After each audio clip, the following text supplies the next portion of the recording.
when all this stuff happened. However, if the stay is lifted, the immediate thing we're going to go for is deposition, and see if Haftar is going to show up to a deposition or not. And if he doesn't show up to a deposition, then we're going to let the court know that we need a default judgment, and the court pretty much has said that they will give the default judgment. So that's what's going to happen next. Haftar has no other arguments left. He's argued that he should not be subjected to a deposition. He should not have to give documents. All those arguments the court has overruled. So he's got no choice but to sit down for a deposition and for giving up the documents. And the list of documents that were submitted to him, is that's been accepted by the court, that he has? Well, the court. So what happened? Yeah. All objections and everything have been overruled, and also he's got to answer those. He's got to provide those documents. Excellent. Very good. Assalamu alaikum. Assalam. Ustad Munji, is it okay if I ask Mr. Faisal a question? Yes, please go ahead. Basically, I was surprised. It took me by surprise, the fact that the judge is pending everything till the elections. Okay, it's a mayhem at the moment. It is madness. It's complete and utter madness. What Bashar had done is completely unethical, unhuman, and whatever. Even the nazaha of Abdul Hamid's baby is questioned as well. So لا هذا ينفع ولا هذا ينفع. لا بشار ينفع ولا الثاني ينفع. But we are badly in need of a stable government, of a traceable, authentication, traceability, accountability. We need to be democratic, non-military, all these things, and chosen by the people of Libya. So from that point of view, I do agree with the judge. But what struck my mind as Faisal was talking is, لا قدر الله, Haftar puts himself in the elections. If he puts himself forward, what are we going to do? I don't know the list. Do you know the list, Munji? The list of who's applying who's putting themselves forward for election? The candidates. I have a feeling in Saif al-Islam is one of them. Haftar is another candidate. So what is the stance of the judge in America, the court in America, when they know that Haftar is putting himself forward for elections? So the court's position is that is a political question for the Libyan people and the Libyan government to respond to, not for American courts. That's what the court has been saying. What the court is saying, what this judge at least is saying, and look, I don't agree with this judge because, who cares what the politics of the situation are outside of the courtroom? Her role should be just to do what's in her courtroom. She has a case. It survived a motion to dismiss. She should just rule with the case. However, she just believes that this case is being used for political means, and she does not according to her, she does not want American courts to be used for political means, which is surprising because, American courts are always used for political means. Even in America, American courts are used for political means all the time. However, she's not saying Haftar should be allowed. She's saying that this should all be a decision for the Libyan government and the Libyan people, and it should not be something that the U.S. court should be weighing in on and show a U.S. court. Because Haftar said it has to be a credible government, not exactly.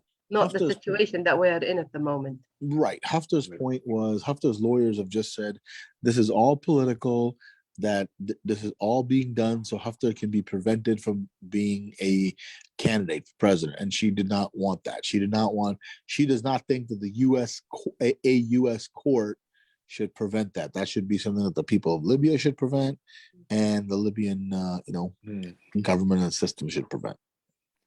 So because she realized that the importance of the case and the implications that if she issues a ruling, especially if she issues a ruling against Haftar, right? She thinks that that's going to affect the political process. Yes, because Haftar's lawyers are saying it is. Haftar's lawyers are saying this lawsuit. The only reason this lawsuit is brought is to prevent Haftar from being, a candidate. running it for the elections. Good. I hope so. I hope so. I really hope so. And I'm a person that was always eager for the elections to take place as soon as possible. I was hoping on the 70th anniversary of the Libyan independence last December. But now, so many voices are saying that it'll be this June, inshallah. I hope so. Bi'idhnillah, it'll be this June. I hope it will not be postponed any further. I really pray to Allah that it is not postponed any further. Right.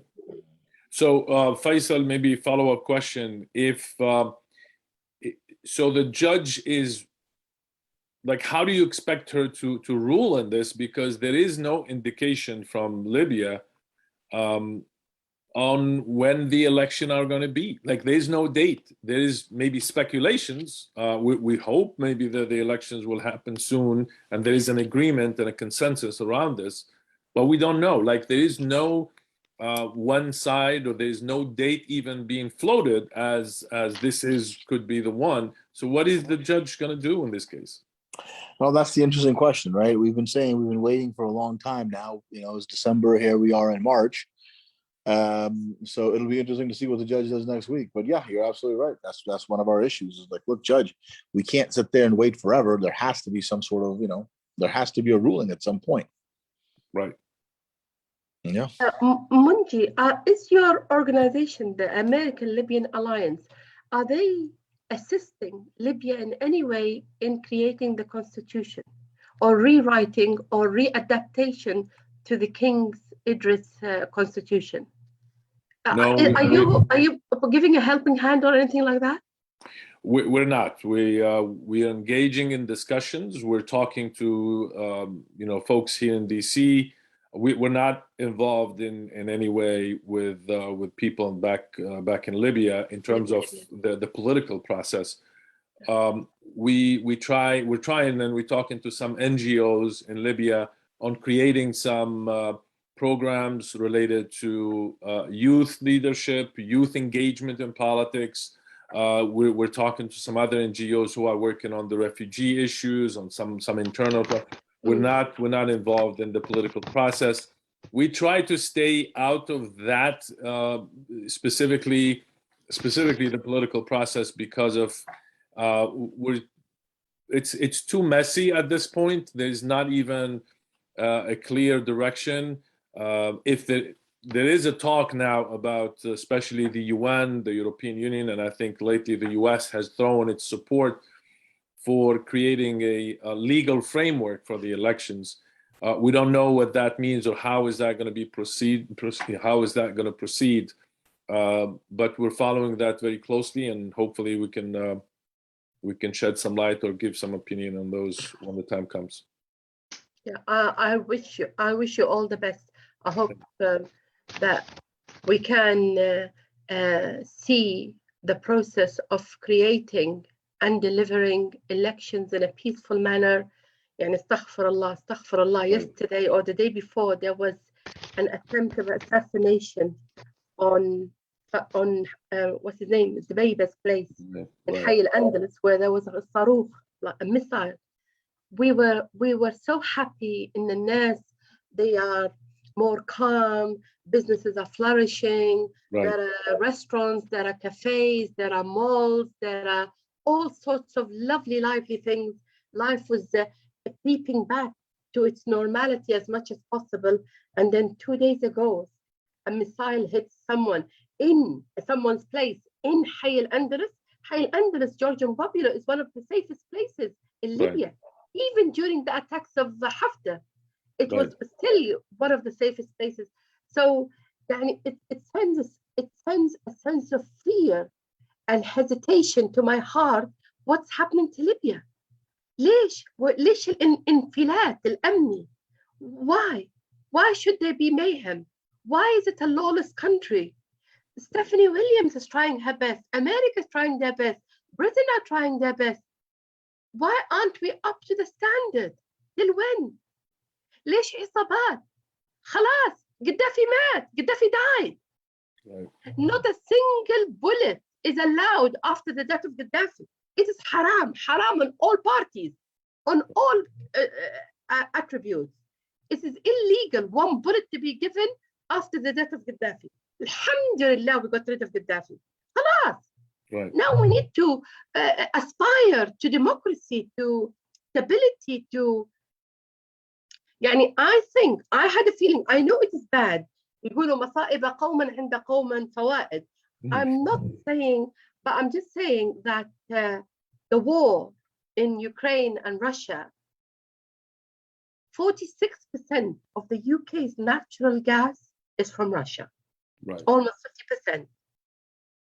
If they're going to make sanctions, and they are putting hefty sanctions, both America and the UK, on Russia, that mad person, anyway, if that is the case, then I think it is in the interest of America and Britain and Europe to stabilize Libya. عشان الغاز وعشان الأويل and the pipelines which are running. 88% of Italy's oil is from Libya. 60% and over of Libyan oil is still not explored as yet. Right. Libya Jannah. Libya is very rich in resources, but we need morals. We need أخلاق. إنما الأمم الأخلاق. فإن ذهبت أخلاقهم ذهبوا. يعني, this is my dream. My dream is in a stable Libya. I haven't been since 2009, Munji. My boys have grown from children to men. Both my boys, they don't know Libya. Why? Why? ليش ما نمشيش ليبيا? Why? We need a government, inshallah. Inshallah, we definitely share your thoughts and your feelings about the disappointing developments. We hope that whatever the direction, that Libyans will agree at least on some kind of a legal framework, that they will decide to do the elections as quickly as possible so we can get away from this very vague and kind of confusing situation that we're in right now, especially in terms of legitimacy, who's got the legitimacy, who has the right to govern. And let's give the Libyan people the chance to decide who should govern them, who should lead them in this period. And hopefully, inshallah, we can avoid the clash and avoid the possibility of violence that we see some of its signs. And inshallah, we hope and pray that that's not going to happen. Inshallah, we'll return to some kind of reason and sanity. I don't want to keep Mr. Faisal too long with us. I know he has so many other commitments. Faisal is also running for office in LA for the Attorney General position, which is extremely important. We wish him luck, and we wish him, inshallah, success. City attorney, but I like city attorney. That's city right. Attorney, yes. Next time attorney. Right now, yeah. Well, the city attorney of LA is almost like an attorney general of another state. So we wish you the best, Faisal, you and your team, and thank you for coming here with us. Thank you very much. Natasha, I know, is there. She's well versed in all the legal strategy and can answer all legal questions. But if anybody does have any legal, issues or whatever, feel free to contact me again, and I'll be happy to answer whatever questions you've got. So, thank you, Faisal. I appreciate you being here with us. Thank you so much. Take care. Assalamu alaikum. Have a good one. Thank you, everyone. That was kind of the update, and hopefully after the case takes its course again, I mean, hopefully the judge will give us the judgment, decide to that the case should go back on track. We will also bring you some more updates on that case. I'm very confident that Natasha will be communicating with you on that on our newsletter, the Libyan American Alliance newsletter, that we try to keep everybody updated on what we are doing and what are the topics being discussed in DC, in the media. We try to include that, the main articles and statements and reports that are coming out on Libya. So make sure you are subscribed to the Libyan American Alliance newsletter. So if is Mu'adh with us? Yes. All right. So our next part, it's good to see you, Mu'adh. Our next part is to probably introduce Mu'adh, but he doesn't need any introduction among this group. I think everybody have met Mu'adh, talked to him before, but we thought it was important for us to bring Mu'adh to the conversation for many different reasons. as a friend of mine one time told me that we were talking about DC and the US and how the importance of the US.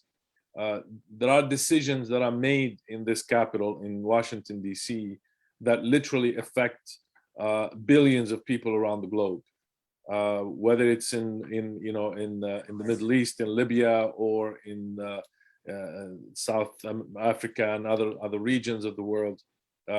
Decisions are made in this country, in this city, that affect people's lives, conditions, and so if those politicians are going to make decisions concerning our countries, our communities, I think the least we could do is to make sure that they know what we think, what our ideas are, and how we think they should be spending our tax money in this and in that place, and what strategy they should have.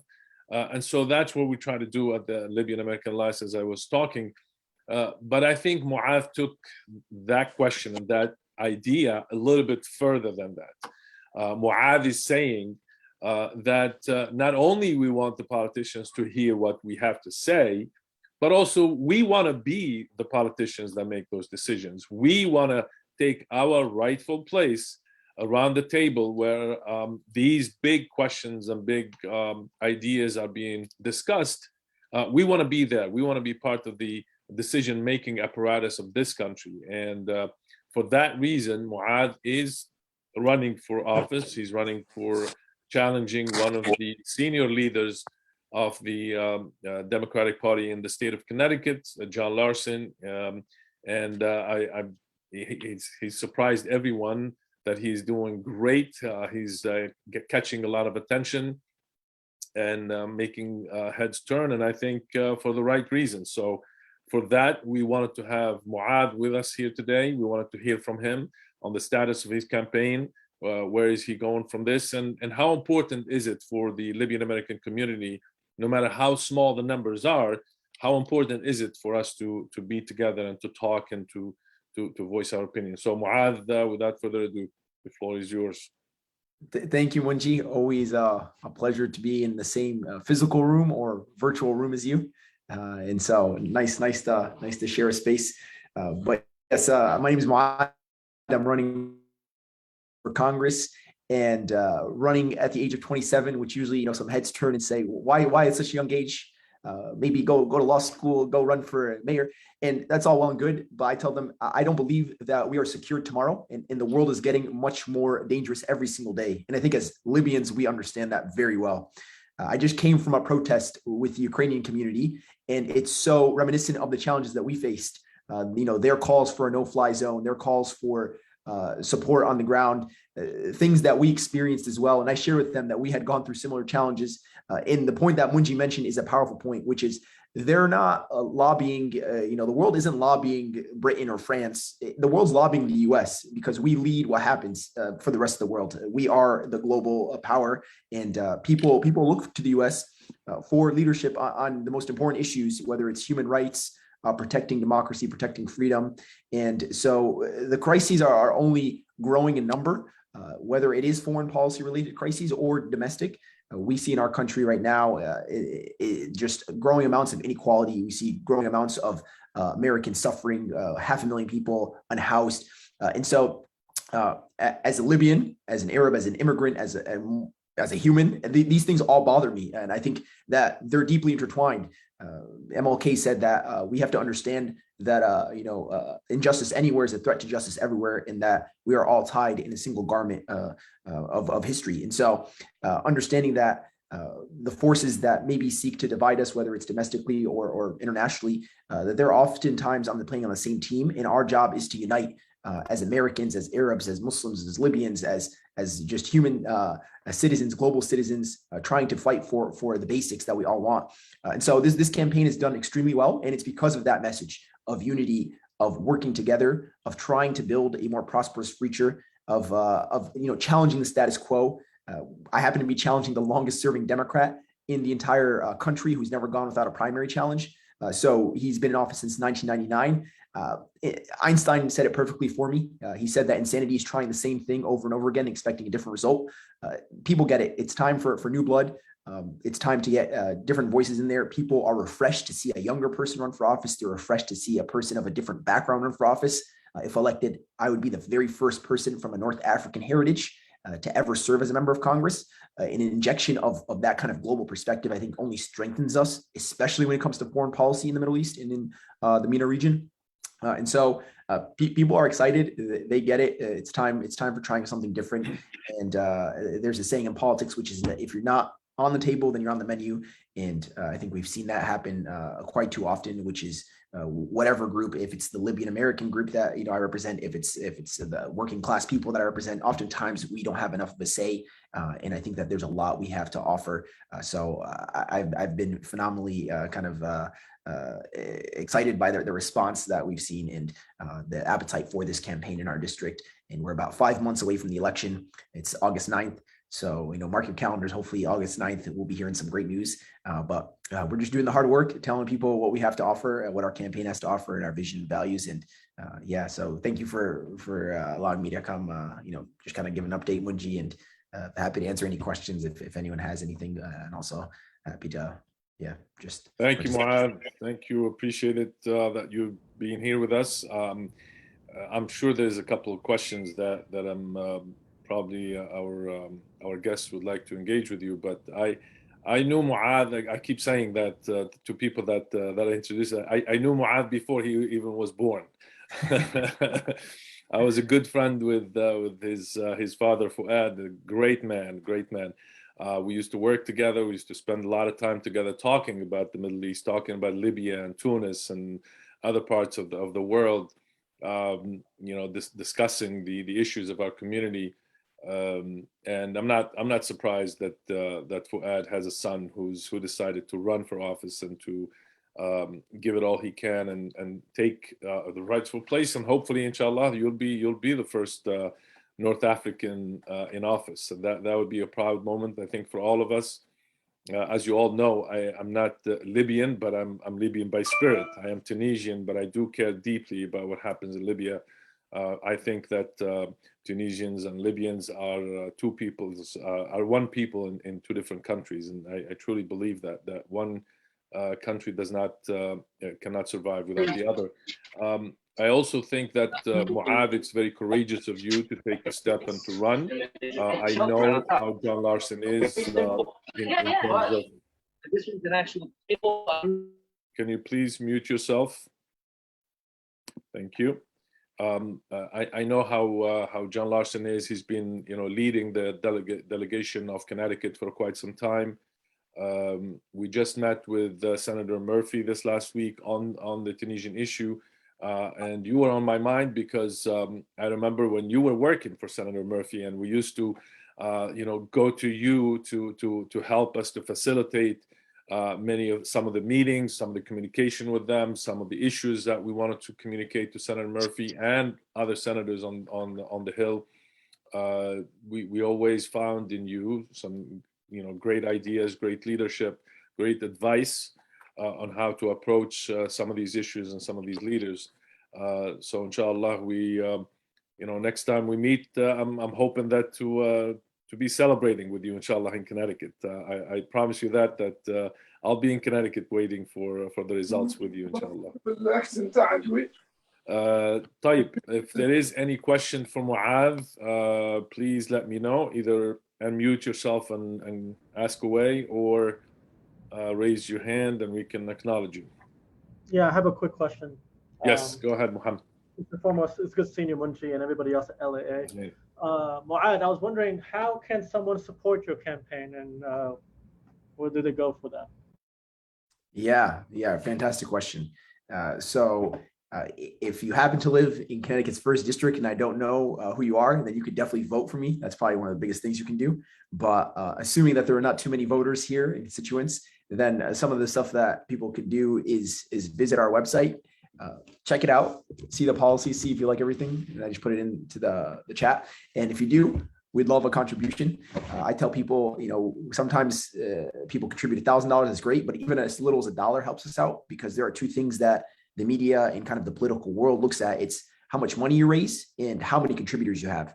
So this past quarter, we actually outraised the incumbent more than 4-1. We had over 4 times as many contributors from Connecticut.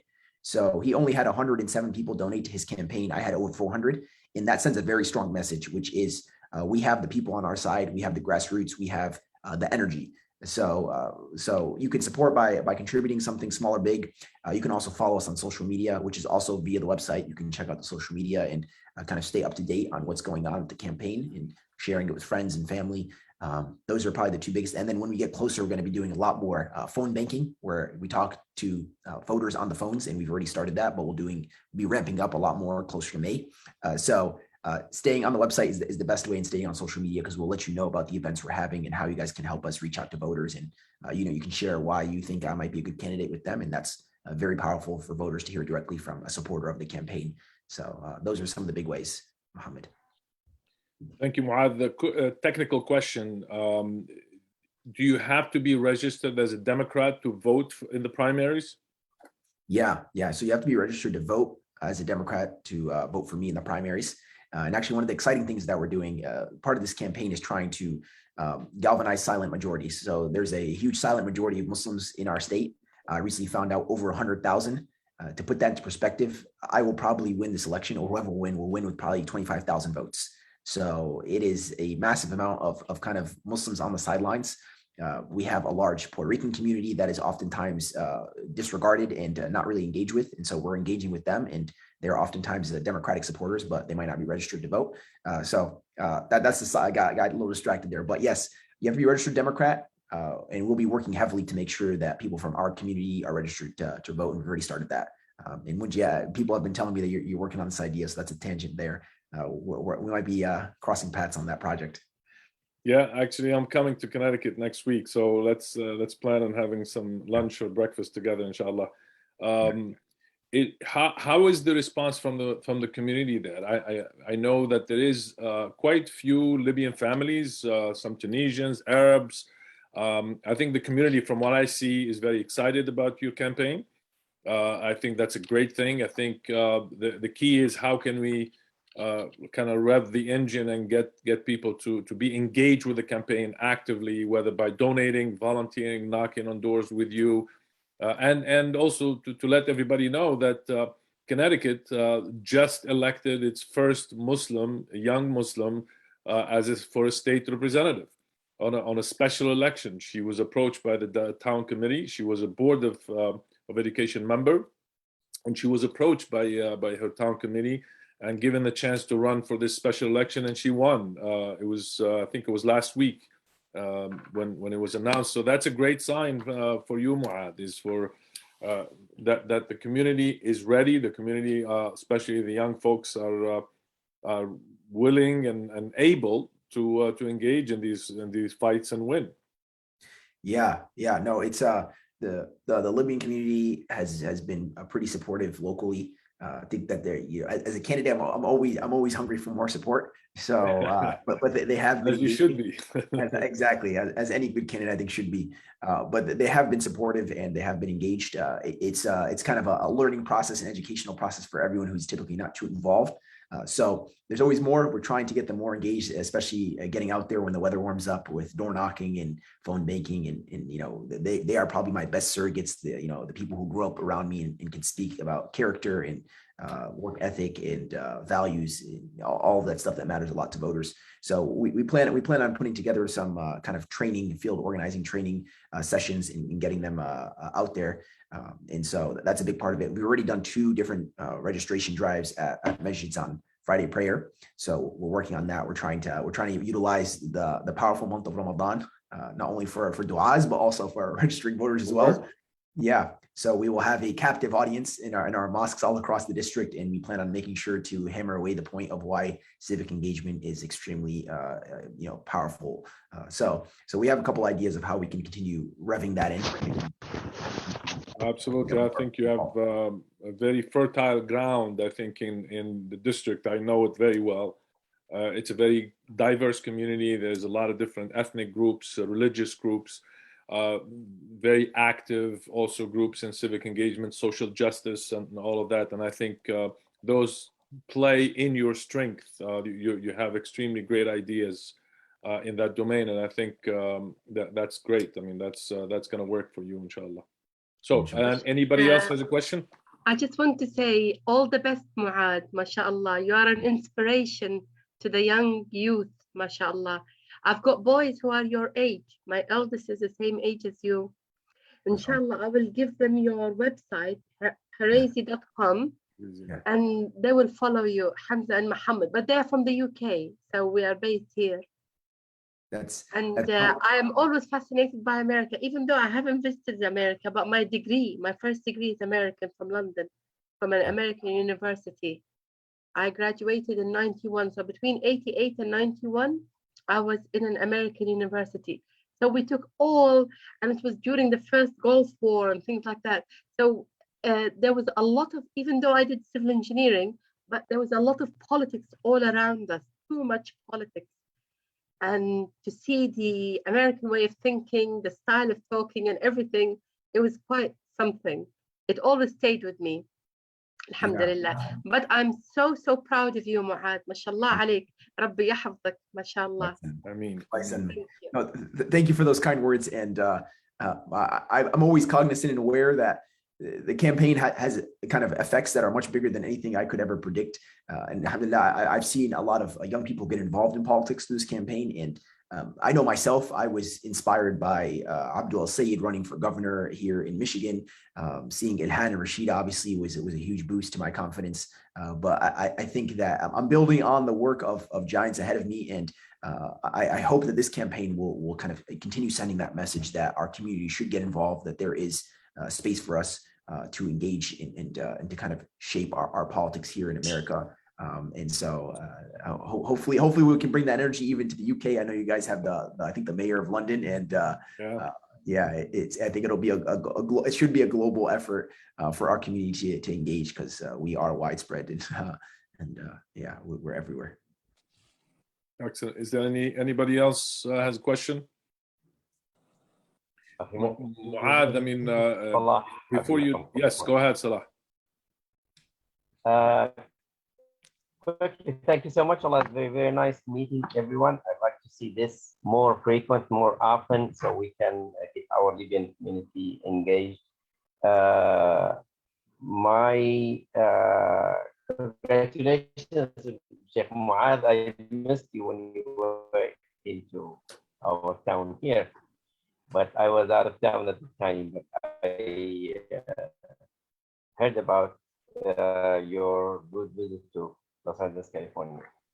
My question to you all, or to Munji and the LIC, is how can we get the Libyan community more engaged in America? I'm sure you already know Dr. Islam and how much diverse the Libyans are. They think different, not really coherent with each other. Probably behind Muad is more than what it is behind the Libyan cartel. We like to see how we can help you and how we can benefit from your organization to mobilize and unite the Libyans together to be, make a better impact. My point, Allah. So advocacy, what does it mean to us?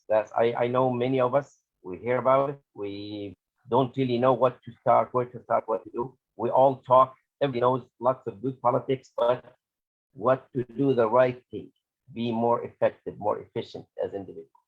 Jazakallah khair. So it's a broad question. Yeah. Thank you, Salah. Muad, go ahead. Take it from your perspective. Yeah, I was going to say, so it's a fantastic question, and honestly, the answer of what is why is advocacy effective, and why does it matter, and how should we be doing it? I mean, the LAA answers that question for you, in my opinion. So I used to work in Congress as full-time as an advisor, kind of behind the scenes for the Senator Murphy, and it's very powerful to have groups who represent communities, because it's very tough for a senator to know what the Libyan community is thinking unless there is a group advocating on their behalf. And it's not that they're not interested. They typically want to know, but they need a group to kind of go out there and give them their opinion. So the LA provides a very powerful megaphone for our community in Congress. And they do a good job because it's not highly partisan. It's focusing on kind of the basics of what I would assume the overwhelming majority of Libyans want, especially Libyan Americans. And it is an effective vehicle for that. And they were able to achieve a whole lot with the Libya Stabilization Act that is fighting for kind of the basics of making sure that foreign interference in our country is reduced, making sure that we're holding spoilers accountable who are trying to stop our pathway to democracy and to self-governance. And so there's no better example I can give as to why advocacy is effective than that progress that was made in a very short amount of time as well. It was, in my opinion, miraculous. I don't know if I probably told Munji, he's probably like, do you think we can get this done? I was like, it might take you a decade, but they got it passed, I think, through the Senate and then through the House. And so we're trying to get it finally, I think, fully moved through Congress. I'm not sure if that's happened yet, but the amount of progress that's been made on that issue is remarkable. And it's because there was nobody talking before about Libya. There was no advocacy group. Thankfully, there's no advocacy group that's advocating for really bad stuff. So we're good there. There's only the LAA, I think, fighting for the good fight. So it makes our job a whole lot easier. We don't have to worry too much about an anti-lobby. Advocacy is very powerful. I think what we should do is continue supporting the work of LAA in organizations like it, whether it's an organization that might be fighting for similar values, if it's a human rights organization. But LAA does a very good job of advocating for the Libyan American community, and having, I think, a member of Congress continues to add to that, which is provide another very powerful voice to advocate for our issues when it comes to Libyan policy. Thank you, Muad, for those kind words. But the question is extremely important because it speaks to the something that we as an organization try to struggle with. Salah, I think he's asking, how can we get more of the Libyan American community interested in what we do? Sometimes what the work we do is not that exciting, is not that, it doesn't appeal to a lot of people, especially when things are not going well, when things are like Dr. Asma, she was talking about what is happening right now in Libya. In certain ways or certain aspects of it is a little bit disappointing that you see the country go very close to an election and then all of a sudden we're back to where we were before in terms of infighting and not very clear directions coming from various players. But that's where the leadership of like Dr. Isam and others, it comes when level-headed people that we sit down and we talk and we say we need to focus on the basics. We need to make sure that every voice in Libya is considered. We need to make sure that people are held accountable to what they have done. We cannot just ignore and look the other way when there are some serious crimes committed against victims. You cannot build on those kind of, you have to deal with it. There has to be some kind of a transitional justice to deal with that kind of, with those kind of issues in Libya.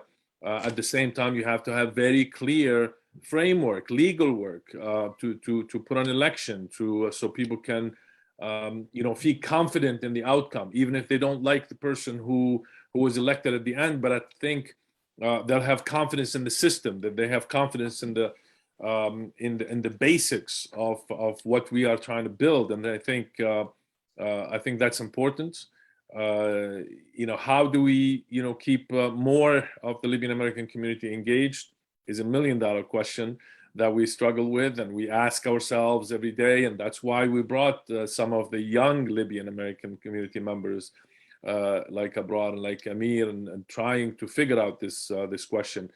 And we're hoping that these kind of meetings are important. I think inviting also people who are engaged in the political scene in Libya, and to try to hear from them, try to ask them the tough questions, try to figure out what is exactly that we hear a lot of news from the news media or Facebook and social media platforms, but we want to provide, Libyan American Alliance, wants to provide a space where we can bring these questions closer and closer to lawmakers here in DC, but also main players in Libya, because we want to understand we cannot advocate efficiently and for the right positions here in DC if we don't quite understand the situation also in Libya.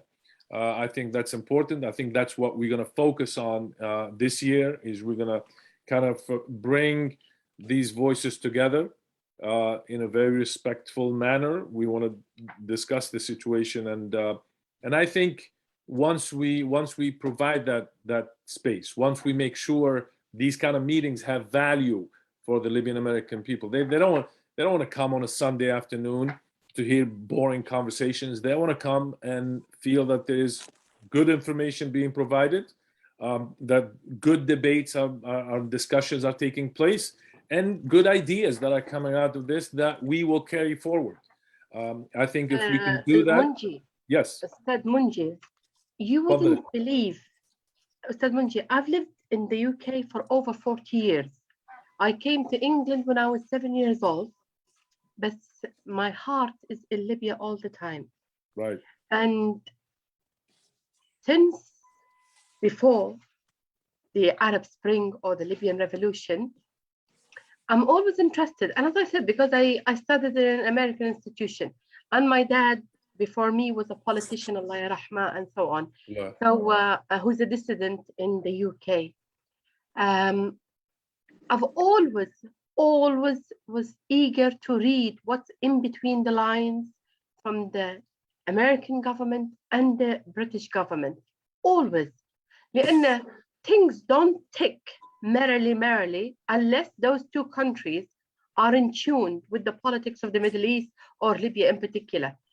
Because my home state, my homeland. حاجة تانية, you won't believe how happy I am to have known you as a group, American Alliance. I was so happy. أول مرة سمعتكم هيك قلبي وقلت الحمد لله, there is somebody who is talking on our behalf in America to the American government who's against Haftar. يعني it is hallelujah يا رب الحمد لله. كيف لقينا حد يتكلم نيابة عن الليبيين والشعب الليبي في أمريكا ضد الحكومة الأمريكية. And inevitably, your friend Lawrence, that person, inevitably to the حكومة الإنجليزية as well, to the British government as well. So you wouldn't believe, you gave me hope. You gave me hope that you're going for محاكمة Haftar. You're against Haftar. You are looking for democracy. This is what we are looking for as well. Democracy. All of us, we are aspiring to democracy in Libya. Now we have young men like Muad and Fatima and Abrar and Karim who are making and shaping politics in America, which hopefully will have better repercussions towards the Middle East and Libya. These young youth with us in this Zoom call. So I am so happy to have found you, Munji, you and all your group together. Alhamdulillah, alhamdulillah. Thank you, Sister Asma. I wish you all the best. We're happy to have you with us as well. I think it's very important for us to hear your voice and to hear you engage with us, and hopefully we can build on those, and hopefully you can live up to your expectations and your standard. Is there any other question for Muad before we let him go back to campaigning? And just you brought up a good point, which is I missed for your first part, I think, of Salah's question. And sorry, I missed you, Salah, when you came. Hopefully we'll be back soon in LA, and I'll get a chance to meet you then. And Hajj Abd Kareem left. I should have given him a shout out because he was a fantastic host for us in LA. But yeah, one of the things we can do to keep the Libyan American community engaged, or to engage them, I think running this campaign had a lot more effects than I expected. This is one of them, is that the Libyan American community has been extremely engaged. We have a group chat running now of probably 100 different Libyan Americans from across the country that are constantly being updated about our campaign, that are engaging. They're learning about what a campaign process looks like. What does it take to run a race? What does it take to win? So I encourage people of all backgrounds, just get involved, like run a race, like find a local race, try to run for a local seat in LA, find a Libyan, they can be young, they can be old, but somebody who has the capacity, tell them to run for like city council, tell them to run for, board of ed, and they'll see the community rally around them, and the community will in just by kind of like an organic method, will start to get more involved in politics And I think as we win more and more races, whether it's the Libyans or Arabs or immigrant, I think we continue to gain more and more momentum. We've seen it with the Palestinian community. They've seen a lot of success, and now they're more and more engaged. The Somali community has taken off, especially after it had won her race. So I think having kind of people rise up and try to run, and hopefully once we have successes, we'll see much more solidarity within the community as they start understanding the power of political and advocacy and civic engagement. Absolutely, I think the landscape in general for the Arab, the Muslim community, is changing, is for the better. I think more and more young members of our community, like yourself, Mu'adh, are running for office, are getting involved in politics at various different levels. I think we, older people like me, we need to pay attention. I think we need to listen to you more. I think we need to give you a chance to lead more, so we can get to higher ground, inshallah. Inshallah. Maybe not you specifically. There are some people who you do a good. we need you at the front. But Thank you, Mu'adh. good chatting with everyone. Nice to meet you, Dr. Asma, and everyone else on the call, and Brother Salah. And would love for everyone to stay up to date on the campaign. Follow us on social, and thank you for the invitation again. I'm Munji in LA. Thank you, Mu'adh. We appreciate it. We're always happy to have you between us. And I'll see you next weekend in Connecticut. Sounds good. All right. Take care. Take care, everyone. Bye-bye. All right, that was great. It's really it feels good to really have somebody like Mu'adh and see the impact that he's having, not only in our community, but he's having a great impact in Connecticut. And I follow the politics in Connecticut very closely at very different levels. And I think Mu'adh is making a lot of waves. And hopefully, inshallah, on August 9, we'll hear some great news from his campaign. I think the next kind of natural transition to the next topic we wanted to talk to you about today is the engagement with the community. And I think we started touching on that. I'm probably going to turn the floor to Kareem to talk to us a little bit about the toolkit that you and Abrar have been working on, and see if we can present to the community the tools and the ways that they can engage and they can make their voices heard, and beside some of these meetings that we're planning to do. Of course, everybody. I won't take too much of your time in the interest of maintaining engagement and interest. And as also just to give you a brief overview and kind of an answer to some of the questions of how can the community engage and what is the thing that we might be able to help with to engage. As Mohammed said, you could describe us as a megaphone that echoes different campaigns, different interests, different causes. And one of those is a bill that we are trying to pass at the Senate right now. And it's called the LSA bill, the Libya Stabilization Act. And I will be sharing a brief presentation discussing that. Just give me 1 second.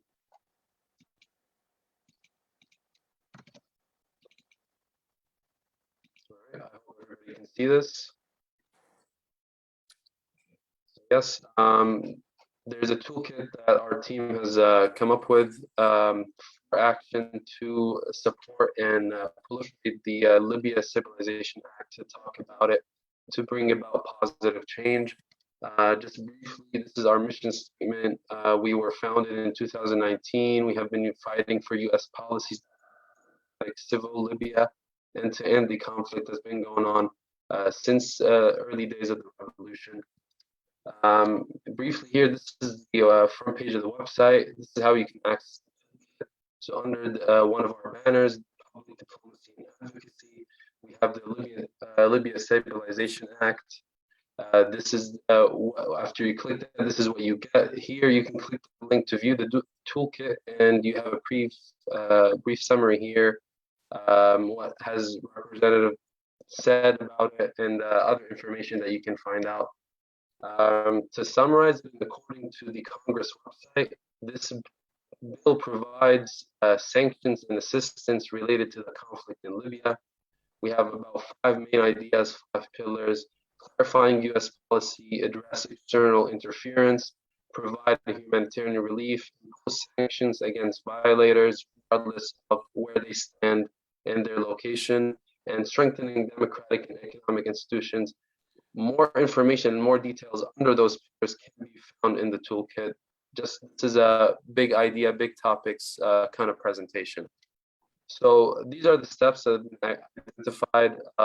First is identifying your legislator, emailing them, reaching out on social media, calling the legislator, telling your friends to take action, arranging a community meeting with them, those legislators, and thanking the legislators who support the bill. I will briefly go over those and what can be done on your end for those that have representatives in America that support or either are on the Committee on Foreign Relations.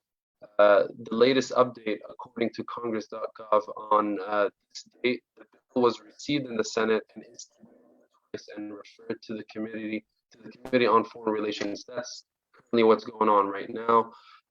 Here you can access Senate contacts, and this is what we're going to do. So I'm going to be clicking on the link and showing you how to do that. So you identify your state. Kansas, for example, it shows you your representatives, their address in DC, their number in DC, how to contact them. Each representative typically and most likely will have a website by themselves. There you'll be able to find further information how to contact them. So to go back to the first step, you need to identify them, and this is how you find the contact information using this link. You can use the sample text found under the toolkit. There you will have kind of a brief paragraph on how to address these senators and representatives. Right now we're focusing on senators because they already passed the House. And we have a third way, we have a second option to do it, which is using Every Action, which is a secure method through our website where you can fill out your information and you have the message already here and you can click next. That would be sent, and I believe it's already fully updated to be used this week. The third step would be using social media, and again, these legislators have websites that contain contact information, also links to their social media. It could be Twitter, it could be YouTube, it could be Facebook. On the toolkit under this step, you will find more information and also a sample image, a sample paragraph to share on those social media. I think it's important, especially for those who are active on social media that have a following. It's important for them to use that influence to highlight it to those legislators and others. You could call the legislators, and I won't be repetitive. More information is found in the toolkit, and you can also arrange a direct call with them using their website. Telling your friends other ways that could be used to promote this bill and to make it known that it's really important for us this year to bring about positive change and have the Senate pass it is to spread it to your social circles, friends from work, or your personal life. That increases awareness, lead to taking action. It's important also to add a personal touch to make people understand the impact of this on your life.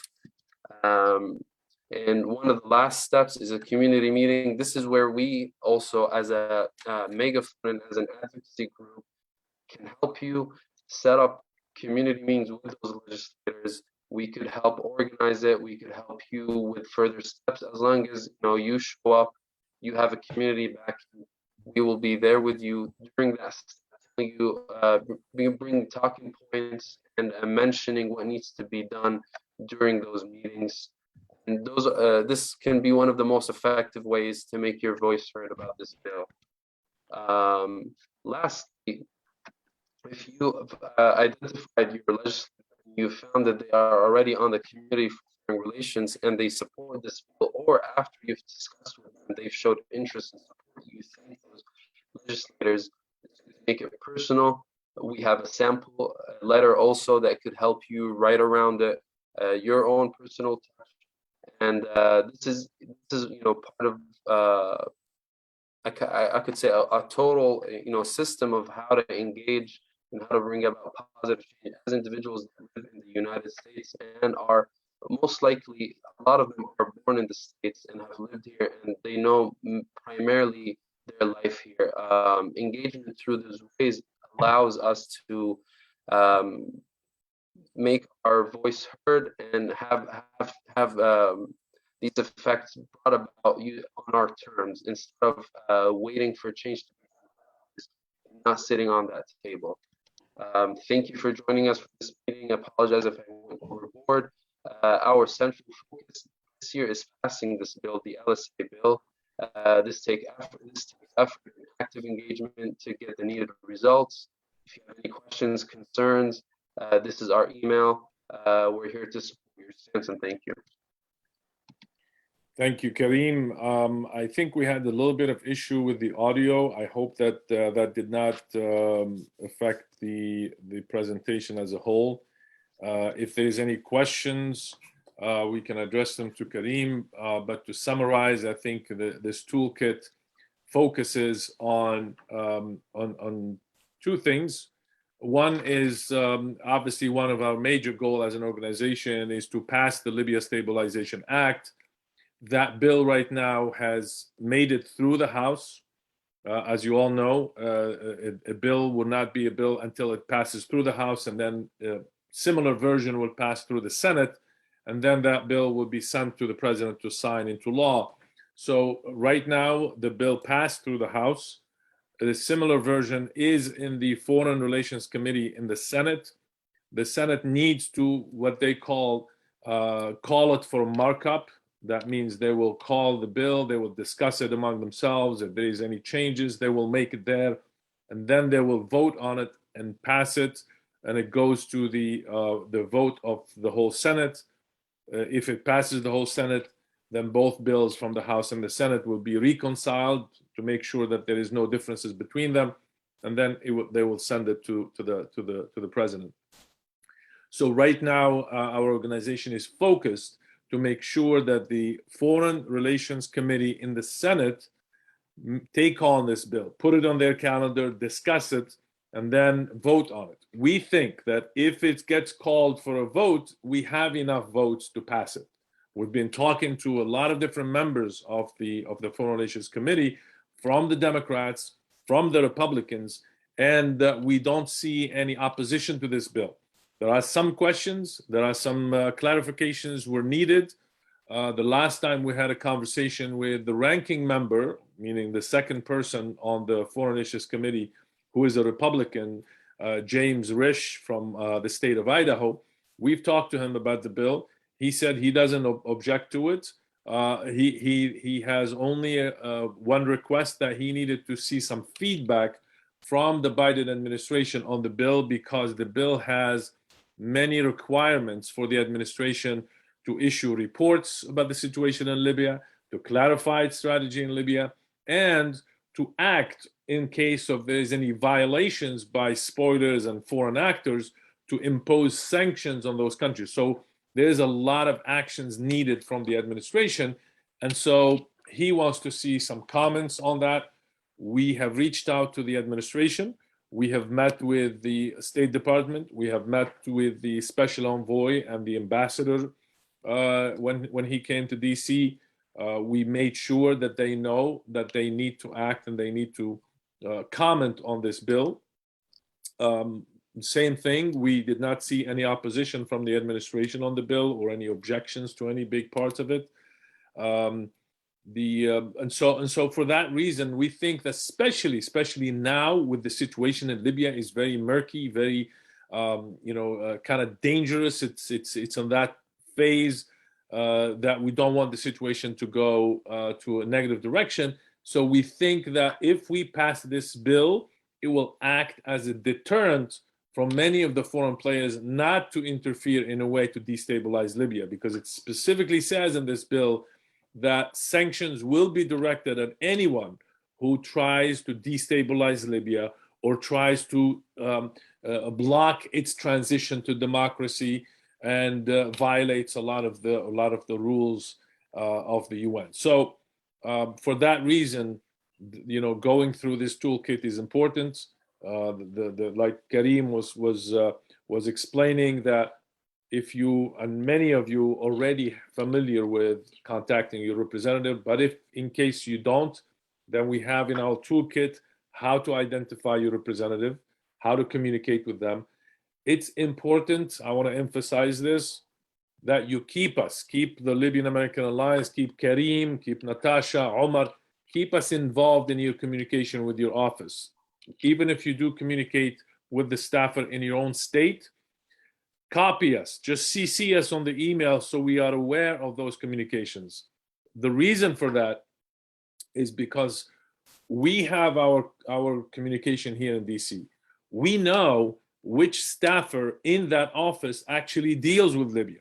A lot of times the congressman or the senator, they know about Libya, they know things about Libya, but there is so many other things they're paying attention to. The Ukraine now crisis is taking everybody's attention.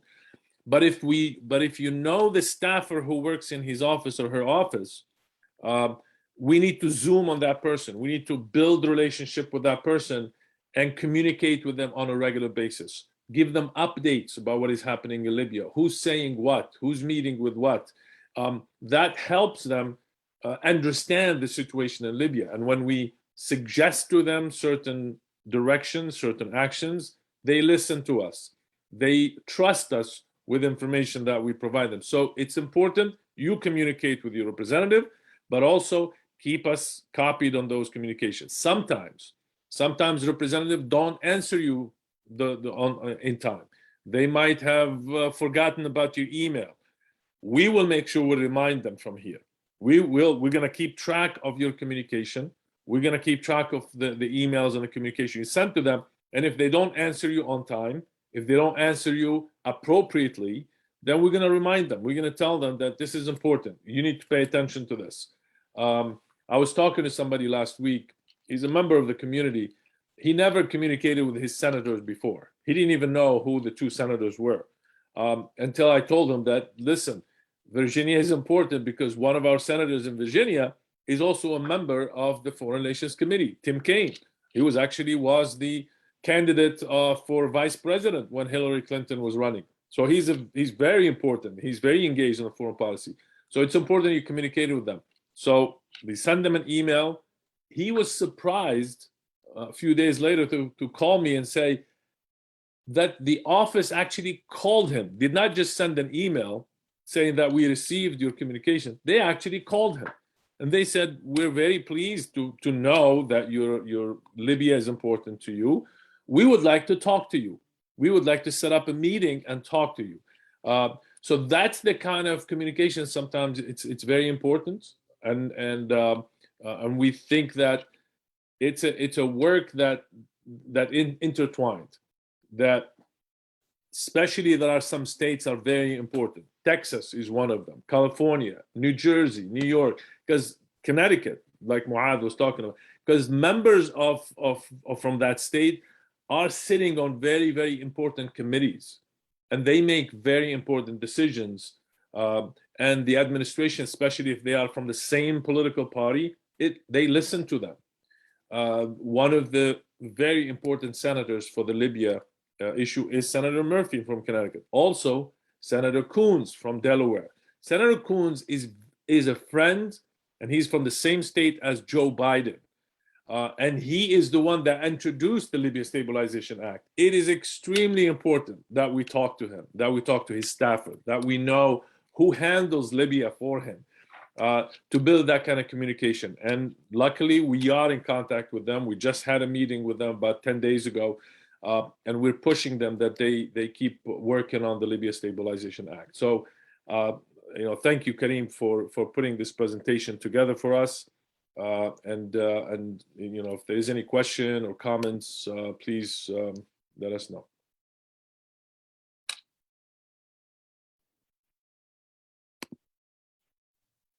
Thank you so much, Munji, Ustad Munji. It's amazing. Honestly, I'm so pleased. I'm so happy that you're making the loops, you're making the joints together, that you are spreading the word, that you are making them prioritize Libya as much as possible. as much as how you can do it, getting the youth and the young involved as well, spreading the word. You just have to do that. Absolutely. But I think even with your hard work and your colleagues' hard work, I think Libya will always be at the forefront of the foreign policy in America. لأن we are right next to Egypt. Egypt is العمود الفقري. It is the spine of the Arab world. 1/3 of the Arabs are Egyptians. If we say the Arabs are about 300 million, there's over 100 million in Egypt. So 1/3 of the Arabs are Egyptians. Right. Libya is next door. Then subhanallah, there's a vertical line boundary between Egypt and Libya. No oil here, oil here.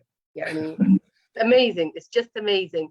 So it's very important. Then part of North Africa. So we're not just in the MENA region, where we are in Middle Eastern and North African region altogether. So being adjacent to Tunisia, being adjacent to the turbulent Algeria, Morocco, حتى هي على كف عفريت. There's something not right. It's obvious the king is unwell. So will the monarchy prolong? Will it hold stance? So the situation is very precarious throughout the region of North Africa. And I think for that reason, it's very important. الوطن العربي, the Arab world, is, if you look at the world map, it is almost central. وقلب الوطن العربي فلسطين. So it's all very, very important. I know you're doing very hard work to make them prioritize. That's the whole idea, to prioritize Libya, but it is never forgotten, never ever forgotten. And they can't leave it. They cannot leave it. ممر للإرهاب وممر للتفكك وممر للانهيار الاجتماعي والاقتصادي والسياسي. They can't afford it. We are too close to Europe. Right. We are in arm's reach from Italy, from Malta, from what is it? أقل من ساعة you are in Rome بالطيارة. Less than 3 hours you are in London. We are the gate. We are the gateway to Europe. So for all these reasons, Libya will remain to be at the forefront of the American and the British foreign policy, inshallah. Thank you so much, Munji, for inviting me. That's so kind of you. And I'm very proud of all of you. سلم لي على الأستاذ عميش، الدكتور عميش. إن شاء الله. وعلى الغايبين كلهم، إن شاء الله نسمع عليكم كل خير ومبارك عليكم شعبان، وربي يبلغكم رمضان وأنتم في أحسن حال. وإن شاء الله الوطن العربي كله في أمن وأمان يا رب العالمين. شكرا دكتورة، شكرا الله Thank you so much. Thank you guys. Take care. Good night. مع السلامة. Thank you, Dr. Asma, for those kind words. And if there is any other question, if there is any other comments, Kareem, if there is anything else that you want to emphasize? No, I think everything has been conveyed, but if there's anything specific, please email us at info@Libyan American Alliance.org. The team will be happy to answer any questions or even set up anything that you're trying to do locally at your state. We're here to be a bridge between you and the capital. Excellent. Thank you, Kareem. And look forward to some of the town hall meetings that we will be also organizing. We will be inviting some members of Congress or the Senate to talk in general with the Libyan community, especially our members, especially those who are engaged with us and who are trying to make a difference. We do our meetings up here in DC. We do meet with some staffers, but every now and then we want to put the community and members of Congress in person together to talk, to hear from them directly, to ask the questions that need to be asked. I think that's important. I think that's something that we will be focusing on as we go forward. If there is no other question, if there is any comment or question regarding the toolkit and the community engagement, I want to just move to the next part of our concluding remarks and just to wrap up this event. I think one issue that we did not talk about is like Fatima, Natasha, and others have been focused on researching the issue of migrant refugees and internally displaced people. I think that's an issue that affects a lot of Libyans. I think it's also an issue that affects the image of Libya, the image of a democratic Libya. A lot of people who don't want to see Libya as a democracy, as a place that upholds the rule of law, they try to point to some of the issues that the media have highlighted in terms of refugees and migrants to say, there's a lot of destabilization going on in Libya, and that will lead to a lot of these violations of human rights, and therefore, maybe somebody as a strong man like Haftar has a place because he can be in control, and through him we can achieve some of the stability and enforcing the international law. But we believe otherwise. We believe that dictatorship is a place where violating human rights is the norm, and it festers and it's magnified. But we think it has to be done through advocacy and through shining the light on some of these issues rather than trying to sweep them under the rug. So we did hold a forum discussion with some experts on these issues. It was a great event that we had.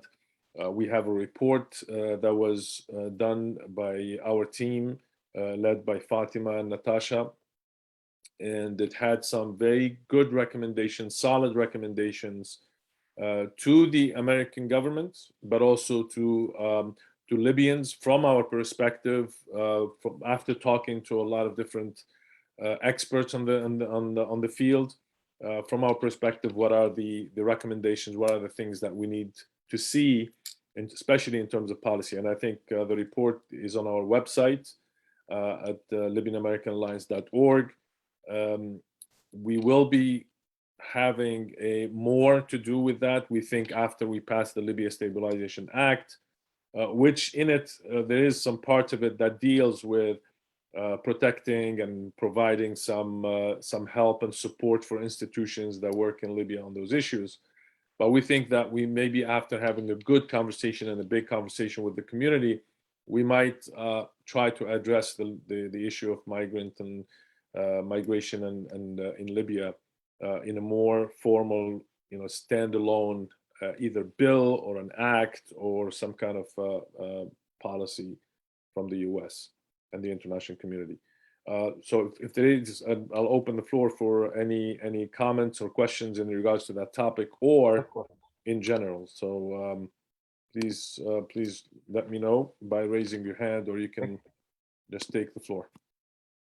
Quick question, Sheikh Mondi, Jazakallah khair. Yes, go ahead. I know probably some of the answer to this question, but hopefully it's encouragement for us as Libyans to help you out.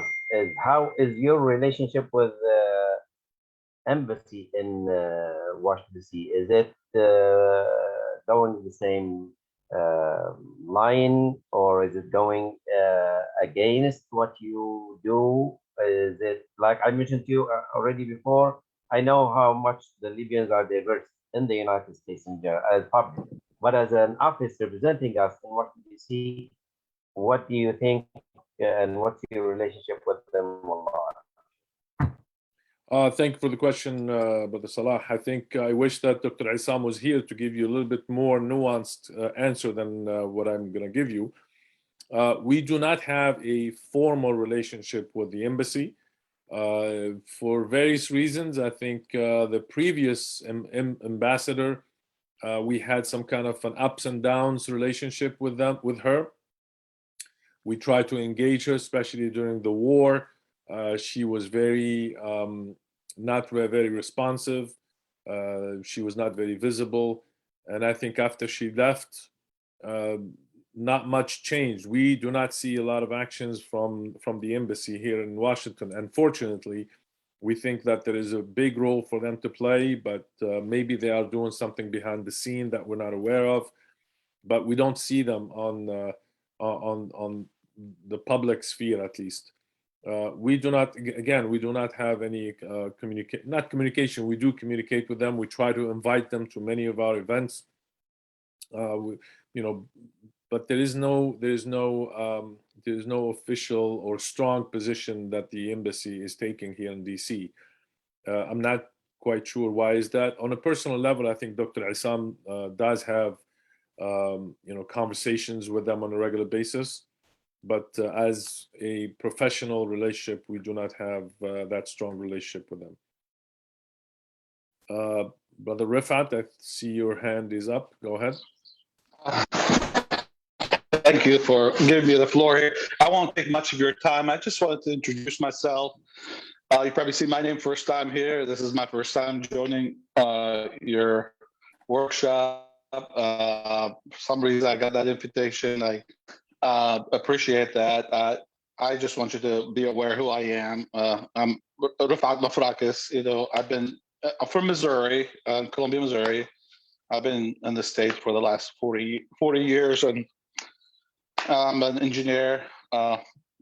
Worked for the state of Missouri for 29 years. I just recently retired, so I do have plenty of time to do a few things. But I work for a company now on a temporary basis, but that's not my